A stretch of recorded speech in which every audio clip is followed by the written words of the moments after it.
Ang LGU at mamamayan magkaisa para sa kinabukasan.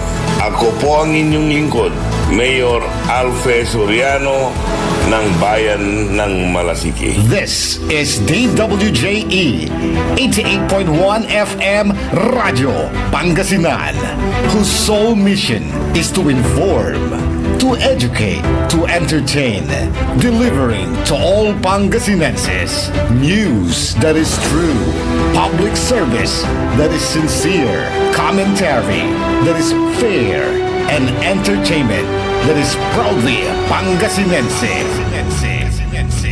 This is your DWJE 88.1 FM Radio Pangasinan, going beyond just being number one, working towards total domination. Diyan Pangasinan, walay saksa kaya radio station ya iyaiyag na Saray Pangasinense. Diyan Dagupan, Paborito. Manawa, Paborito! Mangaldan, Paborito. San Fabian, Paborito!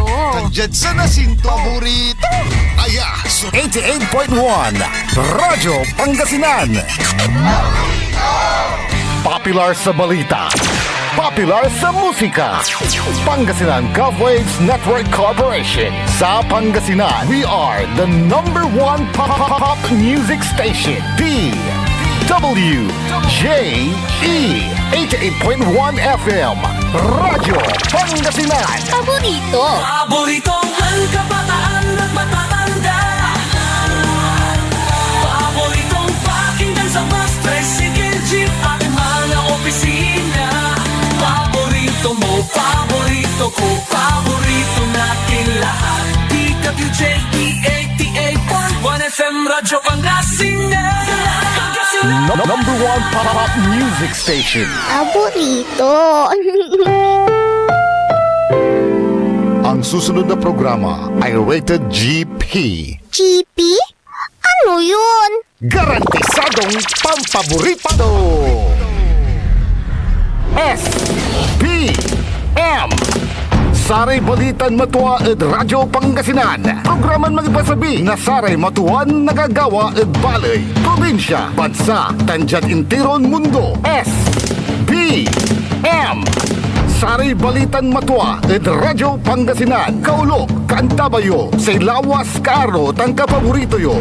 Joseph Kanilang Bakani. SPM Saray Balitan Matua ed Radyo Pangasinan. Lunes hanggang Biyernes, alas 9 hanggang alas 10 na kabuwasan. SPM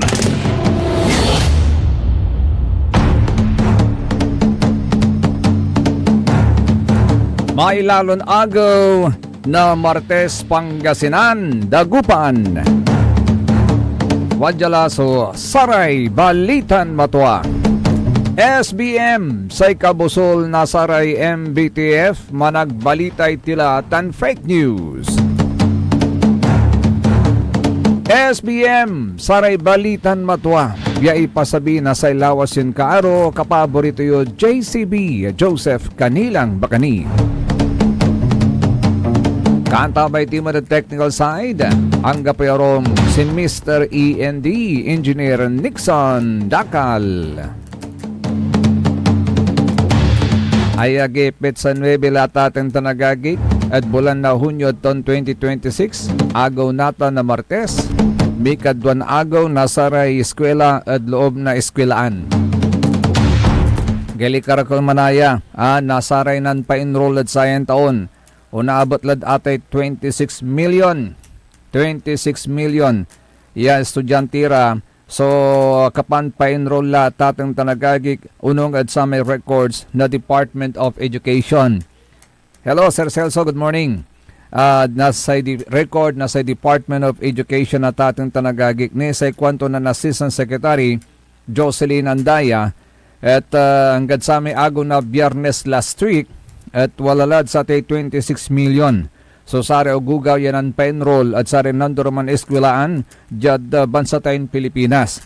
At sa kwanto ni nan andaya, ilaluan da niya, posibleng unabot niya at 26 million at naroman niya unabot hanggang 26.4 million yung magiging enrollees para sa school year 2026-2027 na kahalintulad ng nakaraang taon. Sa ikwanto ng Undersecretary Andaya, may ilang estudyante, partikular na mga nasa senior high school, ang hindi kaagad makapagpatala sa klase dahil sa pagtatrabaho o di kaya pag-uwi sa mga lalawigan.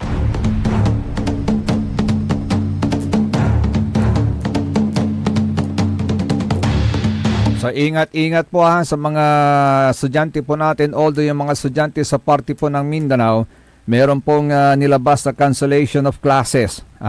Meron pong nilabas sa cancellation of classes at sa tulad po sa Cotabato City, sa Davao City, face-to-face lang.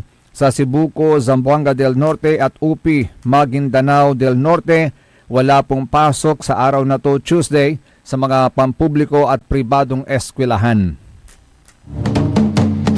Tagrabe, may damyo si Intilak na sa may 7.8 magnitude earthquake karumanditanad parte ng Mindanao. Yang gadsaran kaplusan makakalik na nira na ate anggad 1,000. 1,000 at atong tanagagik.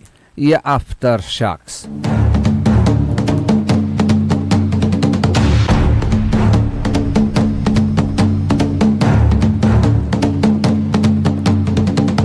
Pero no sa Mindanao at tanyag na sa kaya maksilya yagyag, hanggang sa rin kaplusan na tutanyag man sa Senado. Tulayan to Pero sa ikwanto ng Senate President Senate President Alan Peter Cayetano ang gano si babagadat aliwalan si kato.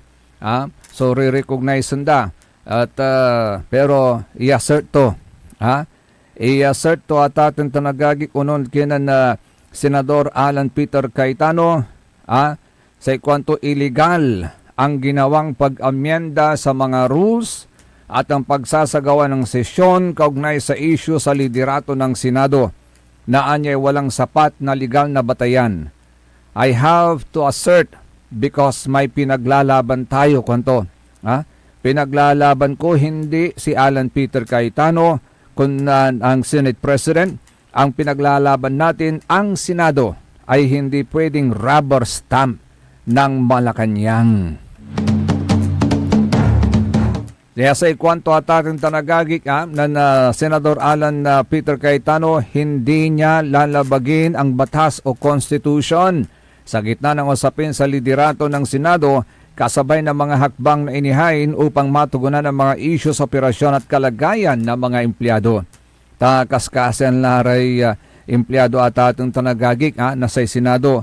Ayon kay Cayetano, iminongkahi niya ang isang pansamantalang kaayusan na may dual signatory system sa ilang dokumento upang maiwasan ang posibleng komplikasyong legal habang nagpapatuloy ang operasyon ng Senado.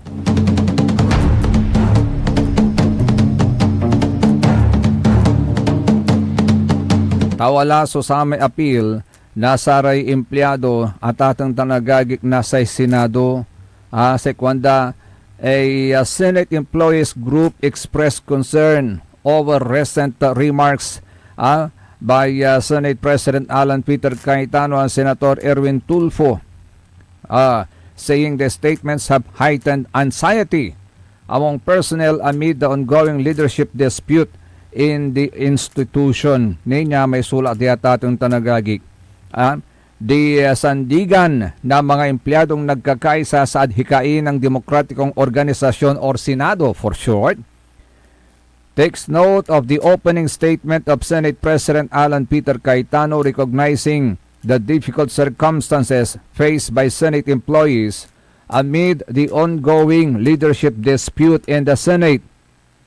We appreciate his acknowledgement that career personnel found themselves navigating conflicting directives and competing assertions of authority while striving to discharge their duties in good faith. At the same time, we were alarmed by the Senate President's remarks during the opening of the Blue Ribbon Committee hearing, particularly his references to the revised penal code and other laws relating to acts that tend to prevent the meeting of the Assembly and similar bodies, including the corresponding penalties, as well as his discussion of the authority of the Senate President to dismiss employees for cause. Many Senate employees have expressed deep concern over the public statements referencing possible legal violations, disciplinary consequences, and the potential removal of personnel from service in Sergeant at Arms and the Public Relations and Information Bureau were described as pulpul, bubu, and bingi, and were further subjected to remarks suggesting that there would be heads rolling and that personnel would be removed from service for rendering assistance during the Blue Ribbon Committee hearing. May ibabaga ng Blue Ribbon Committee hearing na ginawa at sa may pangipresent at sara may 18 kunon baggers. Pero ex-marine, they deserve to be called ex-marine kasi naging marine din sila eh. O, kaya nga ex na, hindi na sila marines pero ex-marine pa rin po sila kasi nag-serve sila as marines. Agaon ta, natatang tanagagi ka. Hindi mo sila pwedeng tawaging ex-basurero or whatever. Kasi dating marines eh. Kaya nga ex eh. Ibig sabihin ng ex, dating marines. So si Katutan, so sa may say panawagan da. The Senado therefore respectfully calls upon Senator Erwin Tulfo to retract his insulting remarks and extend a public apology to the dedicated employees of the Office of the Sergeant at Arms, the Public Relations and Information Bureau, and all Senate personnel who were unfairly maligned. We likewise urge the Senate leadership to ensure that competence and constitutional or institutional memory or its employees, these men and women, continue to serve the Senate and the Filipino people regardless of political developments within the institution and deserve respect, fairness, and protection, not ridicule, intimidation, or unwarranted suspicion. Duri ki may tawagan nyo ran pulpul, bubu at bingi, very unfair naman for a senator to say that. Kanyan, they deserve your public apology as well.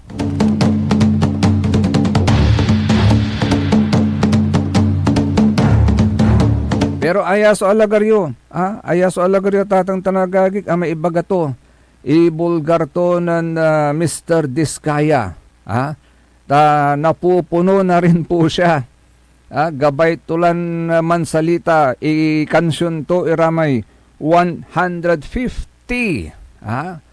Ya public official, ya kinabang at satan so flood control fiasco.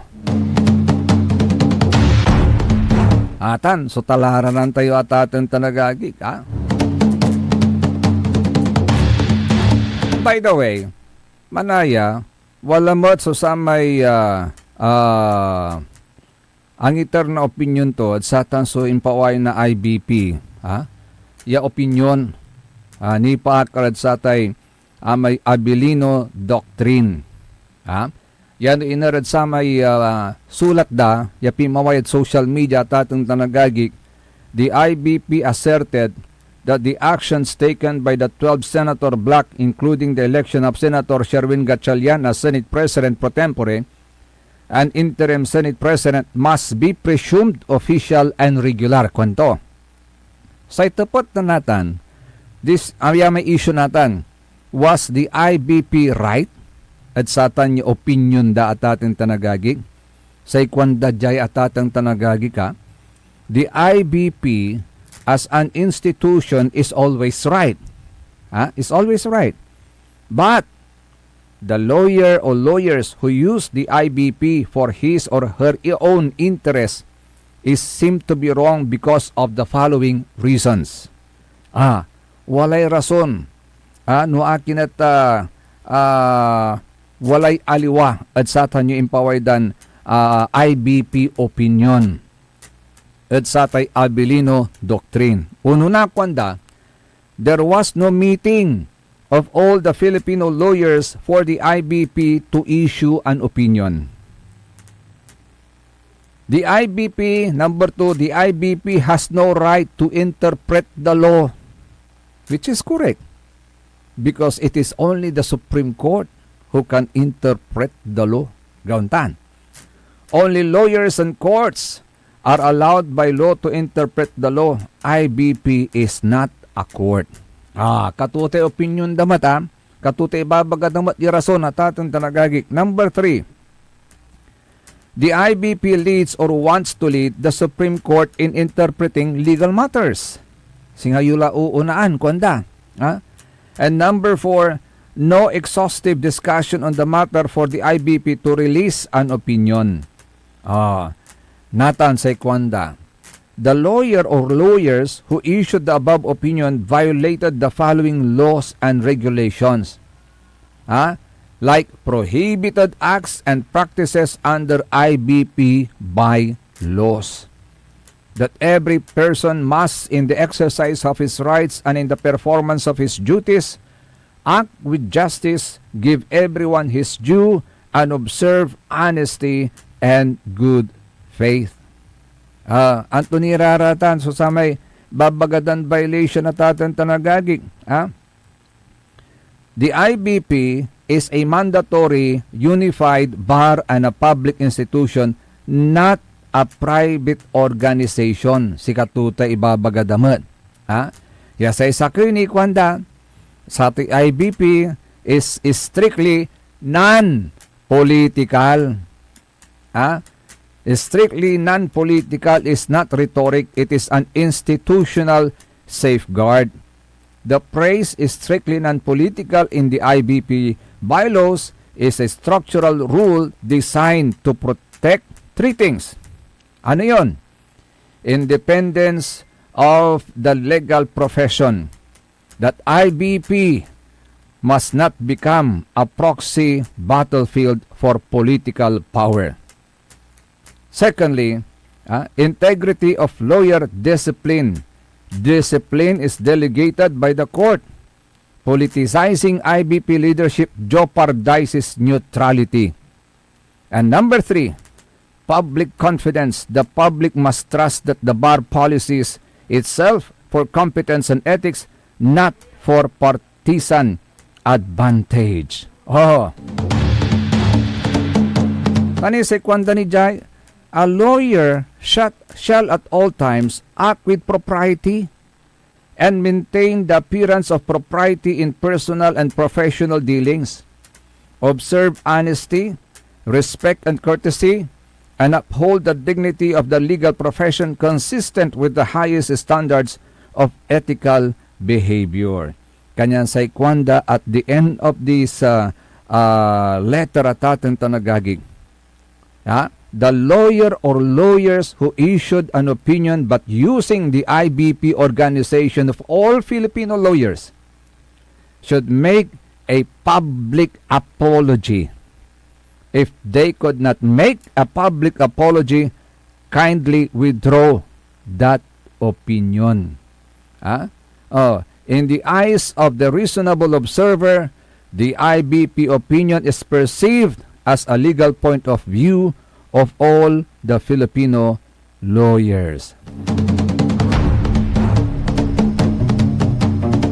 Kasi sa babagada, when IBP speaks on partisan politics, it predictably creates a public perception that the legal profession, the court's regulatory arm, has taken sides, which risk a chilling dissent among lawyers, politicizing mandatory membership and undermining confidence in judicial neutrality. Kaya sabi nila, maling-mali yun. Dapat ang nagpalabas ng kanyang opinyon ang Korte Suprema, but not the IBP.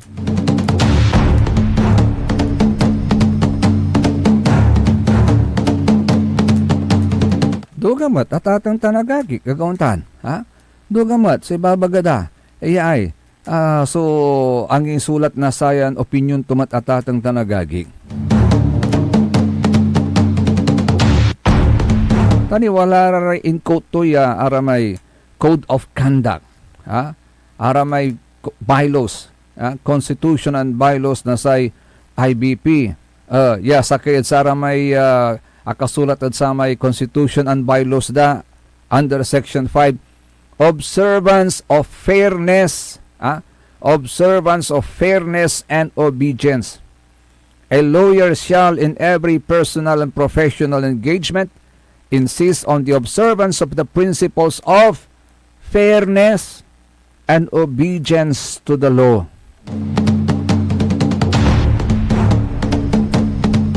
Yasay kwanto ni Jayata tanagagik under Section 8 ni. Anasate Constitution and bylaws da. A lawyer shall not misquote, misrepresent, or mislead the court as to the existence or the contents of any document, argument, evidence, law, or other legal authority, or pass off as one's own the ideas or words of another, or assert as a fact that which has not been proven.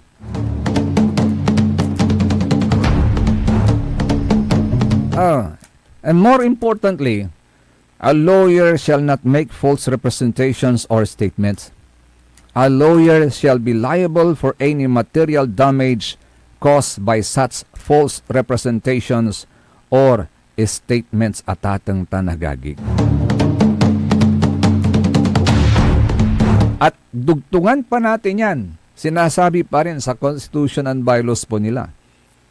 A lawyer shall uphold the Constitution, obey the laws of the land, promote respect for laws and legal processes, safeguard human rights, and at all times advance the honor and integrity of the legal profession.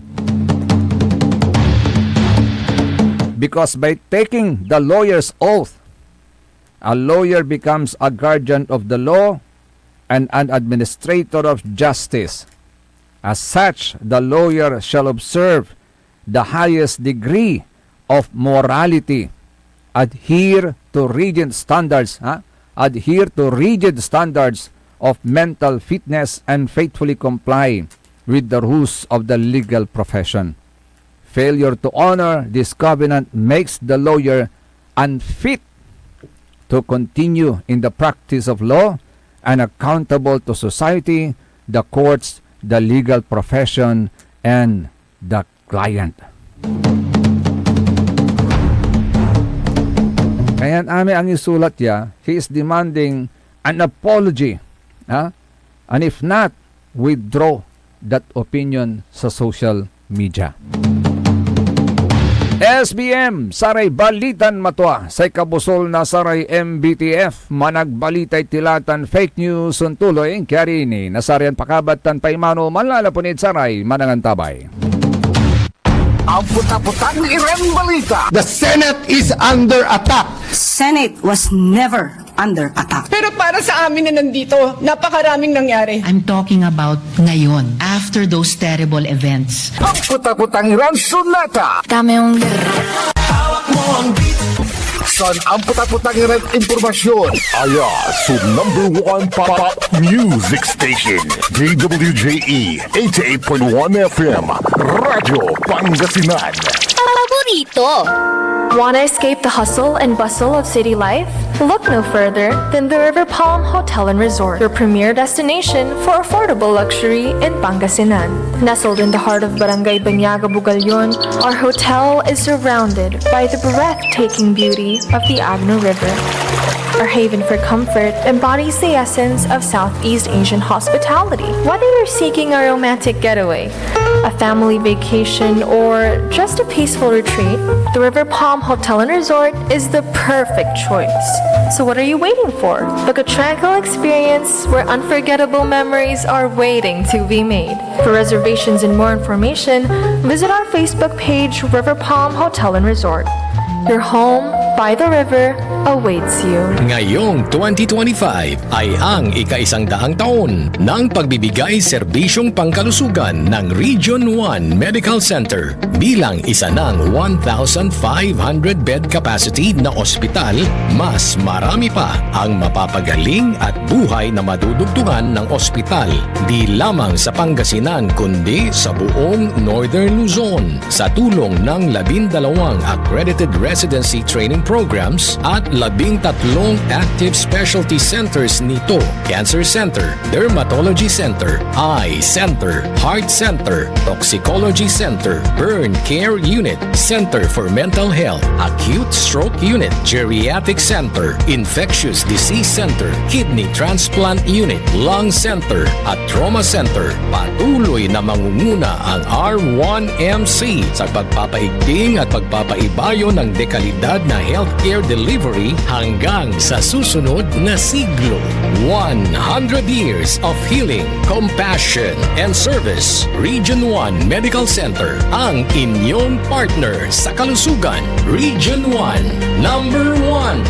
Asahan po ninyo ang dekalidad na serbisyo sa Region 1 Medical Center at ng Department of Health. Ito po ang inyong lingkod, Dr. Joseph Roland O. Mejia, ang inyong Centennial Medical Center Chief ng R1MC. Sa bagong Pilipinas, bawat buhay mahalaga.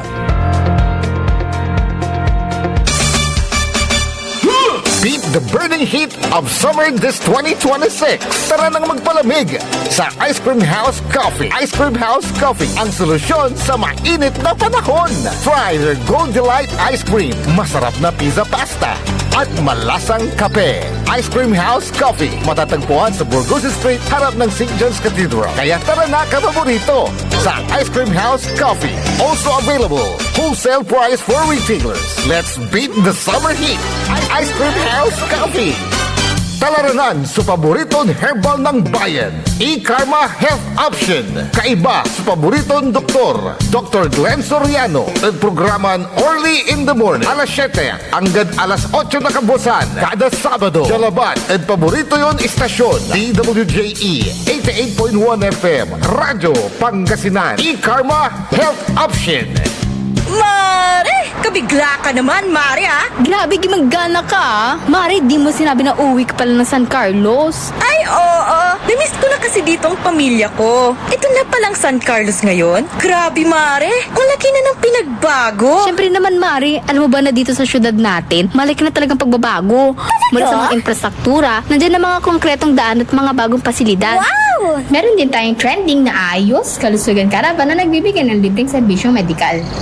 Balita na! Saka, nandyan din ang mga programang pag-agrikultura para sa ating mga magsasaka. Ay, wow! At higit sa lahat, Maria, ang pagpapanatili ng peace and order ng ating syudad. Perfect! Di lang yan, binibigyan din ng halaga ang kapakanan ng lahat ng tao at pantay na karapatan sa mga serbisyo ng gobyerno. Grabe, Mare! Ang bongga na talaga ng San Carlos. Parang ayoko na bumalik sa ibang bansa. Oo, Mare. Kung ako sa'yo, dito ka na lang sa San Carlos. Dahil sa San Carlos, tunay na subok na ang serbisyong ayos. Mayor Julia Ayo Resuello po, kasama si Vice Mayor Jose Resbox Resuello at ang sangguniang panglungsod ay nandito upang umagapay at magserbisyo sa ating minamahal na syudad. San Carlos, maunlad, ligtas at maayos. This is DWJE 88.1 FM Radio Pangasinan, whose sole mission is to inform, to educate, to entertain, delivering to all Pangasinenses news that is true, public service that is sincere, commentary that is fair, and entertainment that is proudly Pangasinense. This is your DWJE 88.1 FM Radio Pangasinan, going beyond just being number one, working towards total domination. Paboritong lang kabataan at matatanda. Paboritong pakinggan sa bus, president, chief at mga opisina. Paborito mo, paborito ko, paborito natin lahat. DWJE 88.1 FM Radyo Pangasinan. DWJT 88.1 FM Radyo Pangasinan.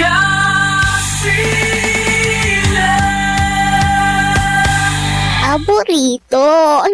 Ang lahat ng opinyon at pananaw sa susunod na bahagi ng programa ay galing sa host anchor at panauhin lamang at hindi pananaw ng mga producers at ng pamunuan ng DWJE Radyo Pangasinan at Pangasinan Gulf Waves Network Corporation. SBM Saray Balitan Matua ed Radyo Pangasinan. Programan magipasabi na Saray Matuan nagagawa ed balay, probinsya, bansa, tanjat intiron mundo. SBM Saray Balitan Matua ed Radyo Pangasinan. Kaulo, Kantabayo, sa Lawas Kaaro, tangka paborito yo. Joseph Kanilang Bakani. SBM Saray Balitan Matua ed Radyo Pangasinan. Lunes hanggang Biyernes, alas 9 hanggang alas 10 na kapuasan.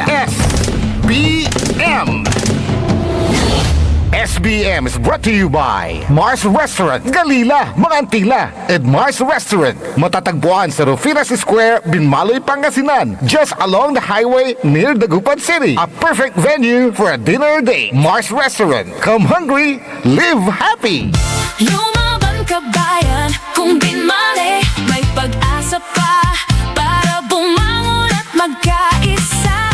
Tumindig ka bayan, kung binmali, hawak kamay nating harapin ang maayos na bukas at ihatid ang serbisyong agad maaasahan.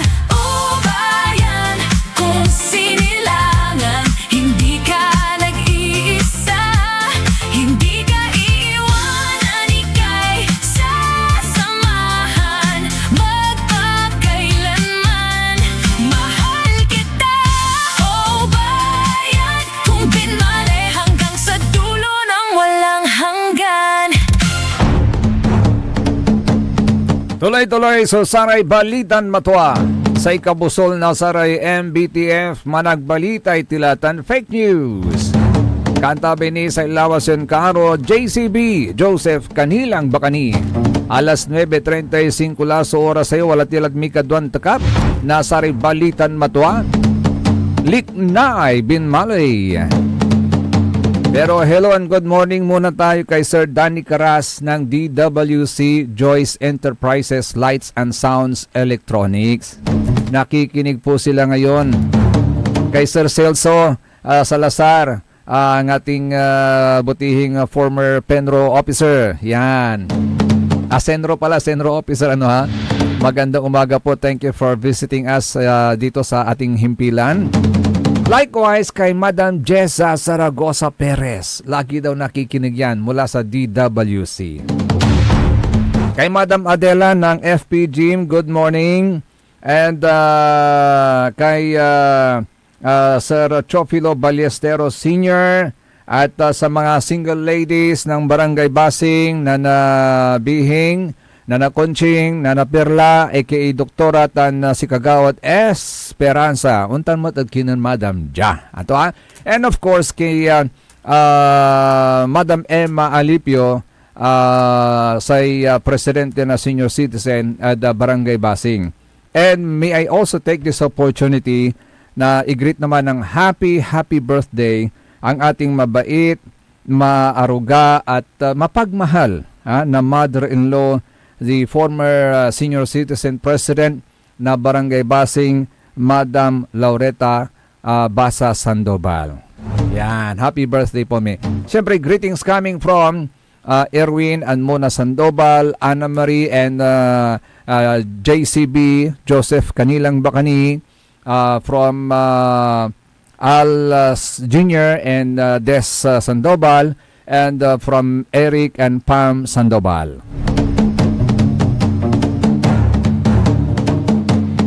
Okay, sa mga estudyante ng iba't ibang paaralan, public schools, dyan po sa bayan ng Binmalay, kumusta kilay? Ni, makakaibag ira ko no. Sobra sa panibag, nasa rarayay eskwela at ditan at bali na Binmalay, manlapod Binmalay 1 tan Binmalay 2. Dan anong nang daman so bunugan, nasa may school supplies at bali na kalasyaw. Malikulikat iri agugaw.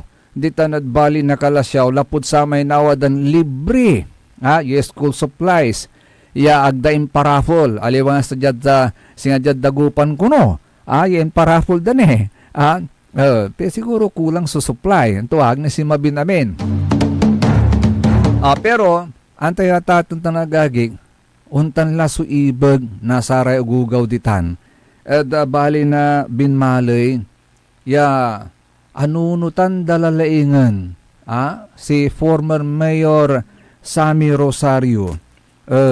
Anunutan dalalaingan si former Mayor Sammy Rosario nan si katuni so walad inkabdang nan si katuni incumbent yung mayor na bali na binmali anunutan tutan.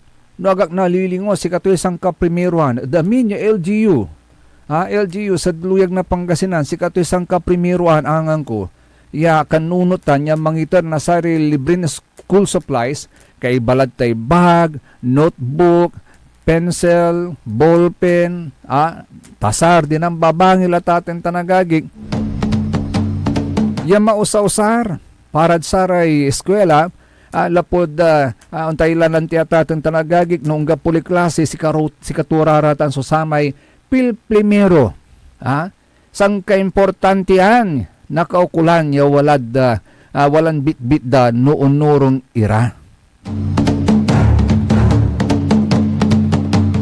kanyang sa ito po danatan ad saya kasintaon wala ni kasion sabin school supplies yan naawat na saren ugugaw manlalapod LGU binmalay. Tani, sa kwanta, total, balbalag lepundo na LGU binmalay, almost 300 million na, kwanda. Napinabangan mimot kumon, kwanda. Siya sa may ikukulyaw daditan, barangay Nagpalangan, Dulag, Amangkuro, Balugutan Basing, napigar mo't kumon, iramay, imaabot-abot adaral-dural yadalanditan. Tapyan natawayan damot, itay 300 million.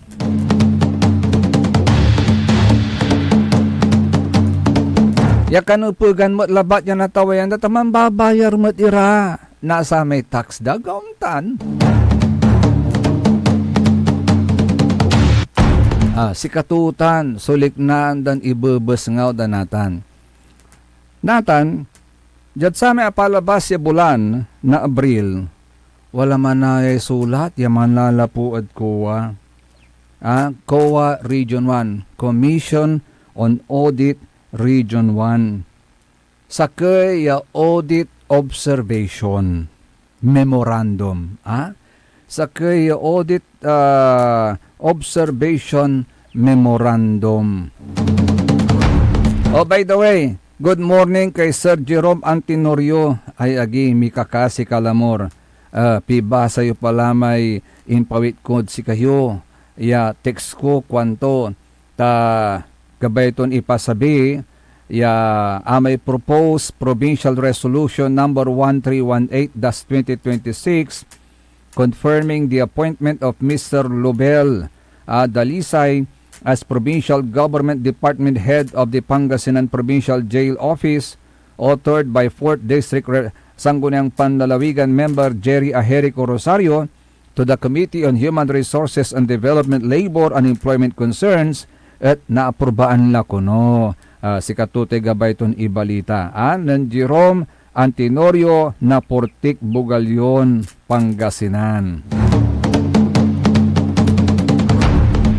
Natan, unong saya so audit observation memorandum i-address to the municipal mayor of Binmali, Pangasinan and copy furnished yung municipal administrator, municipal accountant, municipal budget officer, municipal treasurer, and municipal social welfare and development officer niya ay sukwanda. Disbursements for honoraria, Christmas gift, and various office supplies for the Office of the Senior Citizens Affairs totaling 1,207,029 pesos and 15 centavos were charged against the 1% Senior Citizen and Persons with Disabilities Fund, which are not among the allowable expenditures under Item 4 of Department of Budget and Management, Department of Social Welfare and Development, National Commission of Senior Citizens, National Council on Disability Affairs, DBM, DSWD, NCSC, NCDA, Joint Memorandum Circular JMC number 1, Series of 2023, aliwan 2013, abayaglati 2013 JCB, 2023 ta 2026 natan. Okay? Tapen malinaw. Thereby, reducing the funds intended for programs, projects, and activities that directly benefit senior citizens and PWDs. Antay, wala man ay panuntunan. Ano panuntun usaran itan? So, pundo, may tatawag ng dan, Senior Citizens Fund. Yakwanda, kabyangan na ditan, iray persons with disabilities. Walay specific manaya ira, ya programa na paglabat, ya pangikanaan na sata niya pundo. And one is Information, Education, and Communication Campaign Advocacy. Hatapen jaruntan, at this is to raise the level of awareness of the general public and policy makers, decision makers on aging, needs of person with disabilities, and prevention of discrimination against any abuse of older persons and persons with disabilities. Mikadwa, yan na pagyapangikanaan, may human resource development and capacity. Yan iner, this is building for older persons, persons with disabilities, and implementers of programs, projects for this clientele group in the areas of non-formal education program, livelihood training program, vocational skills training, caregiving training, counseling, specialized skills training for professional and service providers. Anthony, so napagyapay kanaan, promotion and provision of employment opportunities, either in self, open, or sheltered employment for older persons and persons with disabilities. Anthony, so Sara may kasulat dito natatan tanagagi.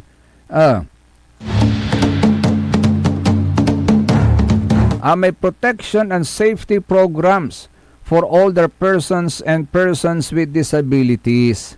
Yan nakaukulan, wala ra may rampa. Antay may rampa, yaka doon sa gapiran na pag walay rampa, wala na napagkatanda, tapen agira, tantay mo lang dyan itatakun na to, kakapoy supo, gagantan. Siyempre no, matakin ka lang, kapoy ray muscles mo, pati sari pagpag mo manggagyaw-gyaw, agawantan, kanya nakaukulan tan sa rampa. Aliwan may rampan siya beauty pageant kwento, hindi rampa itan. Accessible toilets, dapat wala ratan. At ating tanagagig. So, Judge Quantunid Sayay susulat at ating tanagagig. At moreover, in Department of the Interior and Local Government Opinion, number 100, series of 2024, dated July 12, 2024, similar question was answered as follows. This has reference to the Sangguniang Bayan Resolution number 100, series of 2023, requesting this department's opinion on the propriety of crafting an ordinance granting honoraria to barangay senior citizen, chapter presidents, secretaries, and treasurer of the 23 barangays of Pinukpok, Kalinga. Kwanto? Ya ay pangibabasi ang dalabat at atong tanagagi. Tawala may napunapo nila na meron po yung mga particulars. Verification of financial transactions for calendar year 2025. Last year labat disclose that expenses totaling 1,207,029 pesos and 15 centavos were charged against the 1% senior citizen and PWD fund. This consists of honoraria for the OSCA head, FISCA president and members, food packs distributed as Christmas gift to the FISCA president and members, OSCA head and job order workers detailed at the OSCA and various office supplies. The details are provided hereunder. Honoraria of the OSCA head, 201 pesos at 172 pesos.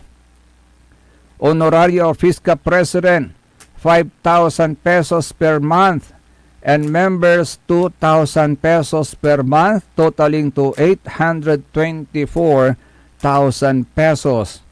Food packs as Christmas gift to FISCA president and members, OSCA head, and GOWs, Arayamay job order workers, detailed in the office of the OSCA, 75,555 pesos and 60 centavos.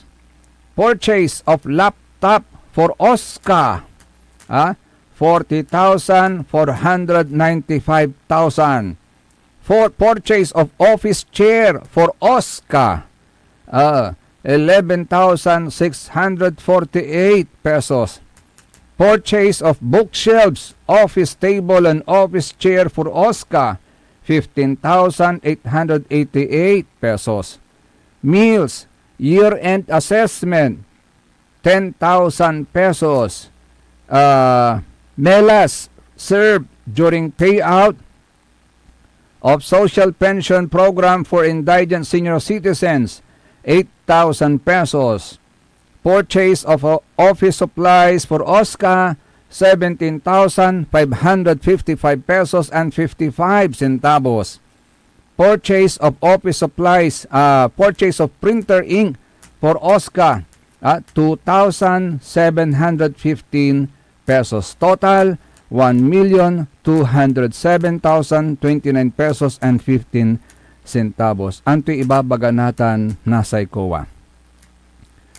The foregoing disbursements were not among the allowable charges against the 1% senior citizen and PWD fund as outlined in the aforementioned DBM, DSWD, NCSC, NCDA, JMC.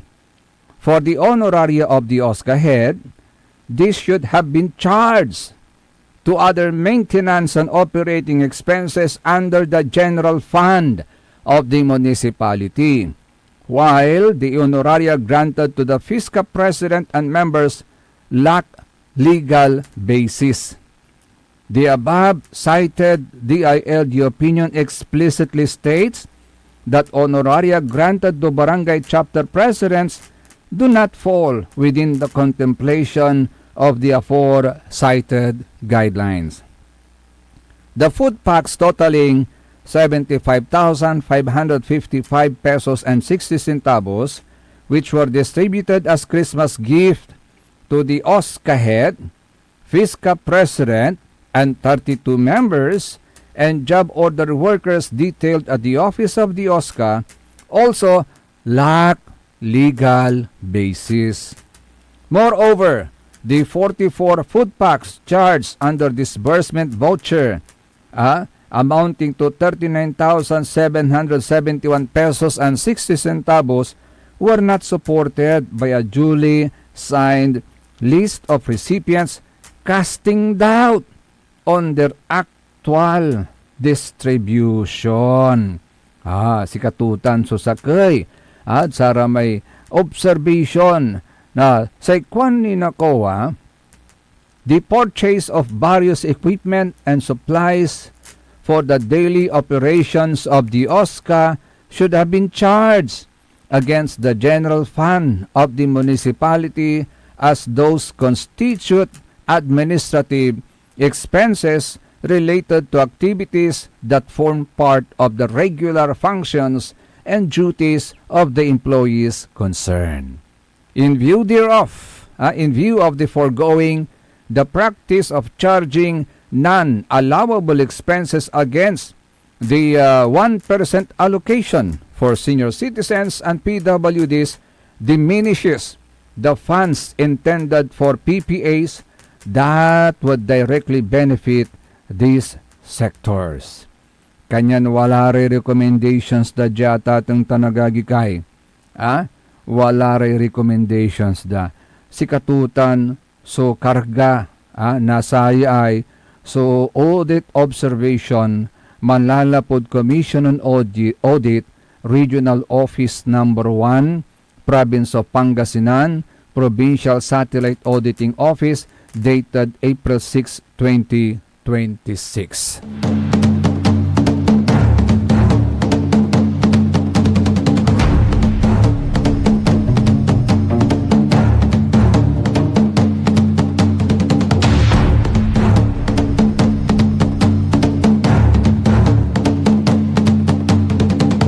Kanyan, at saya ay susulat at atang tanagagik, the audit team recommended that the municipal accountant in coordination with the municipal treasurer to cause the refund of the money value of the Christmas gift received by the individuals concerned amounting to 75,555 pesos and 60 centavos.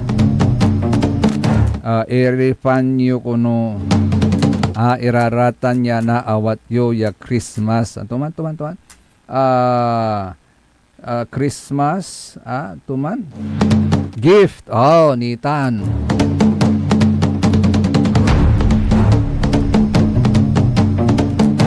Sikatutan, sonala tayon kopya tatang tanagagig. Malalapuad ko. By the way, hello, good morning kay Sir Mario Ferrer Peronce. Sir Mario, si Mabila may wheelchair, kaukulan nyo. Aditan at Barangay Basing, Binmali, Pangasinan. Atan at panangaro na sa may tuon manusuporta at kinan Idol Orly Navarro. Manusuporta mat at Radyo Pangasinan at ating tanagagig. Jad Radyo Pangasinan, tampol yan nas unsabiso tulong. Taakatar yamat lanti iray situtulong iran tutuo at istasyon. Aliwan mabayag. Nuag ingan tampol. Karuman ko labat ni bagaya ni natan wajalan tampol may wheelchair at atang tanagagig. Nibit labak at kinan Idol Orly. In text to nan idol, in message to nan Idol Orly, may tuo situtulong yanay na atatong tanagagig at sariman kaukulan. Wadyan tampol lamay wheelchair yo. Kanyan, sa tulong ti Jad Radyo Pangasinan, aliwan mabayag.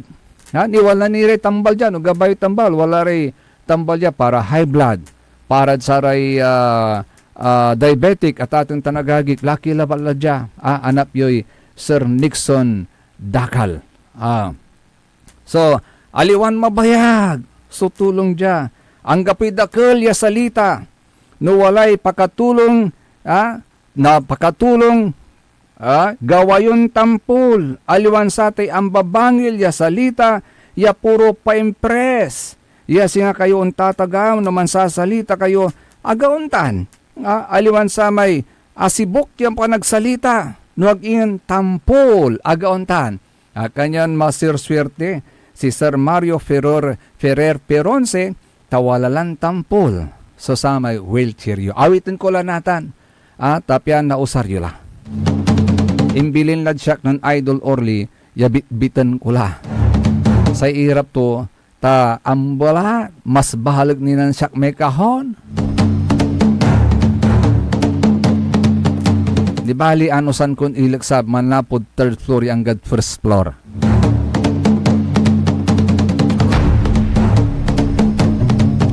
SBM, Saray Balitan Matwa. Sa ikabusol na Saray MBTF, managbalitay tila tan fake news. Akalo pakantabi lang ula sa lawas yun kaaro, kapaborito yo JCB, Joseph Kanilang Bakani.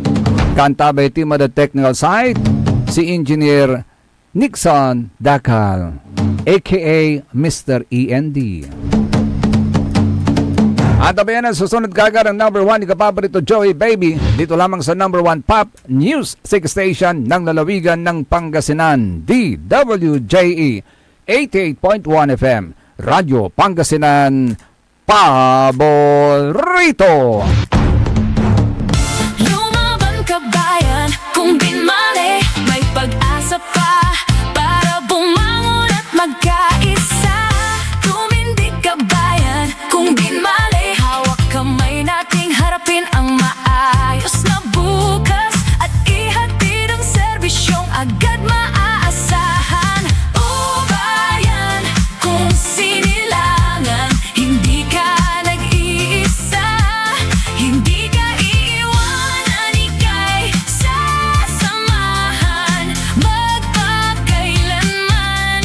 Mahal kita, o bayan, kung binmali hanggang sa dulo ng walang hanggan. SPM Saray Balitan Matua ed Radyo Pangasinan. Programan magipasabi na Saray Matuan nagagawa ed balay, probinsya, bansa, tanjat intiron mundo. SPM Saray Balitan Matua ed Radyo Pangasinan. Kaulo, Kantabayo, sa lawas kaaro tang kapaborito yo.